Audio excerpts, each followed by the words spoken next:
7 pahlawan revolusi yang merupakan simbol keteguhan, pengorbanan, dan loyalitas tanpa batas kepada bangsa dan negara.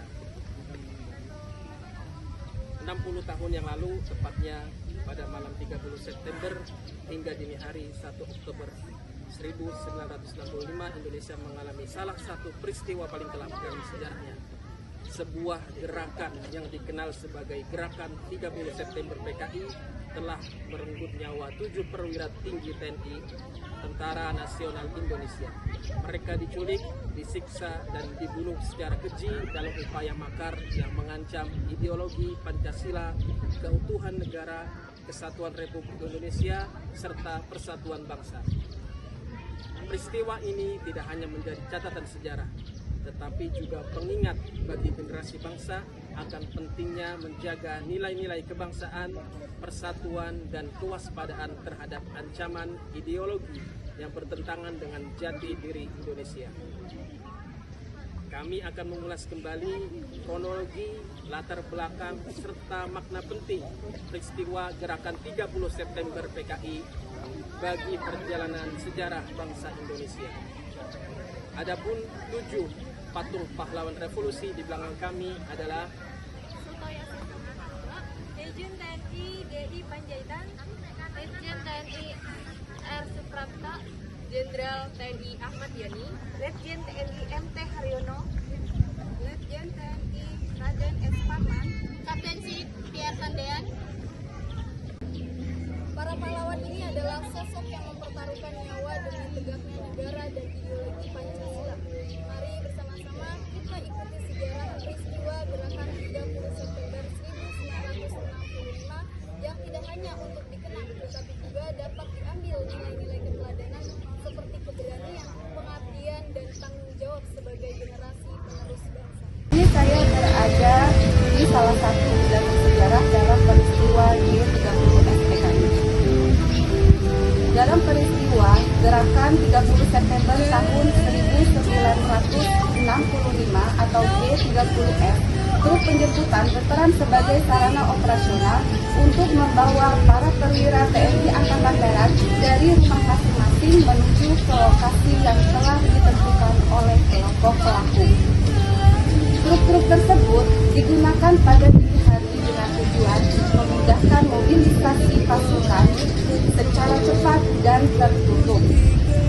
Para perwira dijemput dengan dari panggilan tugas mendadak dari pimpinan Angkatan Darat, sehingga sebagian korban tidak menaruh kecurigaan. Penggunaan truk menunjukkan bahwa aksi dilakukan secara terencana dan terkoordinasi. Truk berfungsi tidak hanya sebagai alat transportasi, tetapi juga sebagai simbol dan pendekatan militeristik yang dimanfaatkan oleh pelaku untuk menciptakan kesan resmi dan meyakinkan. Setelah penjemputan, para perwira dibawa ke gudang wilayah yang kemudian ditetapkan sebagai lokasi penyiksaan dan pembunuhan. Dengan demikian, truk penjemputan memiliki peran penting dalam kronologi G30 SPKI karena menjadi bagian awal dari rangkaian peristiwa penculikan yang berujung pada tragedi nasional dan perubahan besar dalam sejarah politik Indonesia. Komando Monumen Pancasila Sakti merupakan salah satu bagian penting dari kawasan bersejarah Lubang-Buaya, Jakarta Timur. Tempat ini menjadi pusat pengendalian dan pengawasan kawasan monumen yang didedikasikan untuk mengenang peristiwa Gerakan 30 September 1965. Pos Komando tidak hanya berfungsi secara teknis, tetapi juga menjadi simbol kesiapsiagaan dan tanggung jawab negara dalam menjaga warisan sejarah serta menanamkan nilai-nilai Pancasila kepada generasi penerus bangsa.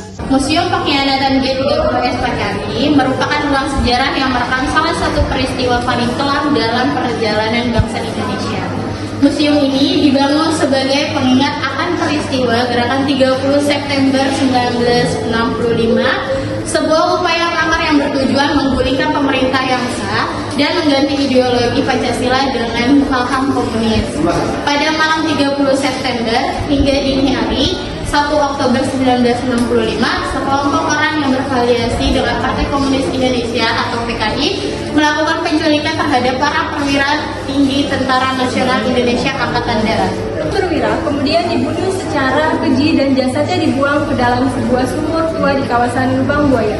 Mereka kemudian dikenal sebagai Revolusi Pahlawan, simbol pengorbanan dan kesetiaan terhadap negara dan ideologi Pancasila.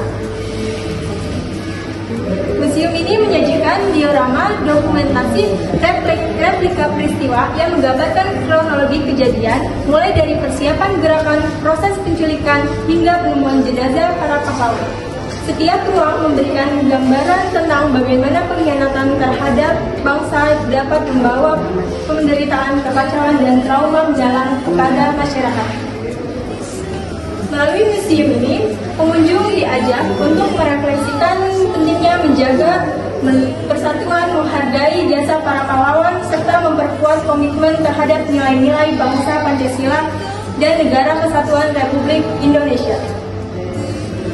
Museum Pengkhianatan G30 SPKI bukan sekedar tempat mengenang masa lalu, tetapi juga sarana pembelajaran agar tragedi serupa tidak terulang kembali di masa depan.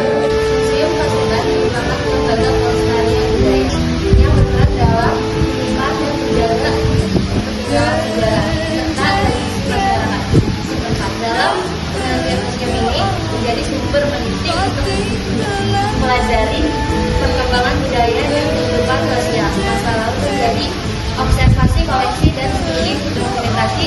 Hasil penelitian menunjukkan bahwa museum Pasundan berfungsi tidak hanya sebagai tempat penyimpanan benda sejarah, juga sebagai sarana edukasi dan pelestarian nilai budaya bagi generasi muda. Ini didasarkan omongan Presiden Soekarno pada tanggal 1 Oktober 1945 bertepatan dengan Hari Kemerdekaan Pancasila. Tujuannya dengan supaya generasi sekarang paham perjuangan Pancasila dari ajaran ideologi ini berada di sayap kompleks setelah munculnya dan Letu di Pere Andreas Media yang kala itu dikira pasukan Cakrawirawa sebagai Jenderal A.H. Nasution. Setelah para pahlawan revolusi disiksa hingga dibunuh di tempat ini, jasad mereka kemudian dimasukkan ke sumur tua yang lokasinya berada persis di samping dari para jenderal.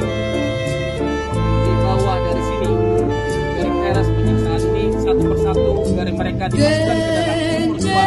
Pasukan PKI juga memberikan rentetan tembakan ke dalam sumur itu untuk memastikan seluruh para jenderal Sumur tua di Lubang Buaya menjadi saksi bisu salah satu peristiwa paling kelam dalam sejarah Indonesia. Di tempat inilah jenazah para perwira TNI Angkatan Darat yang menjadi korban peristiwa gerakan 30 September 1965 ditemukan. Sumur sempit dan gelap itu kini tidak hanya dipandang sebagai bangunan fisik saja, melainkan juga sebagai simbol kekejaman, pengkhianatan, dan luka sejarah bagi bangsa Indonesia. Keberadaannya mengingatkan generasi penerus akan pentingnya menjaga persatuan, kewaspadaan, serta menghargai jasa para pahlawan yang telah gugur demi negara Indonesia.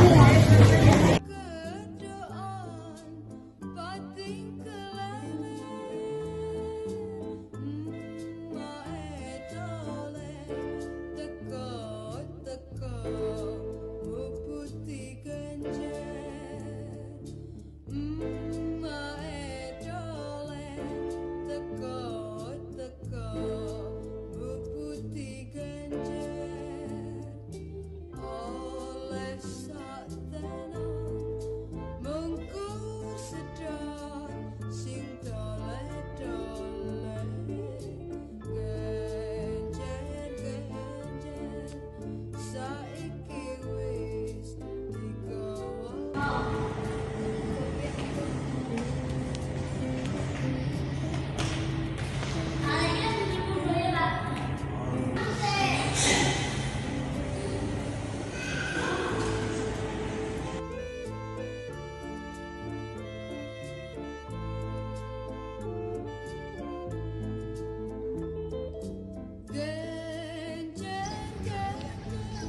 terima kasih. Nah, siap. Perjalanan kita di Museum Pancasila Sakti membawa kita pada jejak sejarah yang tidak ringan dikenal. Dari lubang buaya, tempat 7 perwira TNI ditemukan dalam kondisi tak bernyawa, hingga rumah penyiksaan, kita diajak menyaksikan bukti bisu dari kekerasan, pengkhianatan, dan tragedi kemanusiaan yang pernah terjadi di negeri ini. Patung-patung yang berdiri di area ini tidak berbicara, namun menyimpan pesan yang kuat tentang pengorbanan, tentang kesetiaan pada negara, dan tentang harga mahal yang harus dibayar ketika ideologi yang bertentangan dengan Pancasila dibiarkan tumbuh memecah persatuan bangsa.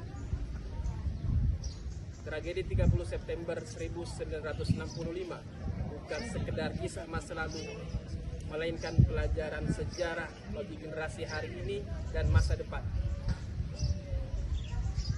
Bahwa Pancasila bukan hanya dasar negara, tapi nilai kehidupan yang harus dijaga, dipahami, dan diamalkan dalam kehidupan berbangsa dan bernegara. Dari kami cukup sekian. Wassalamualaikum warahmatullahi wabarakatuh.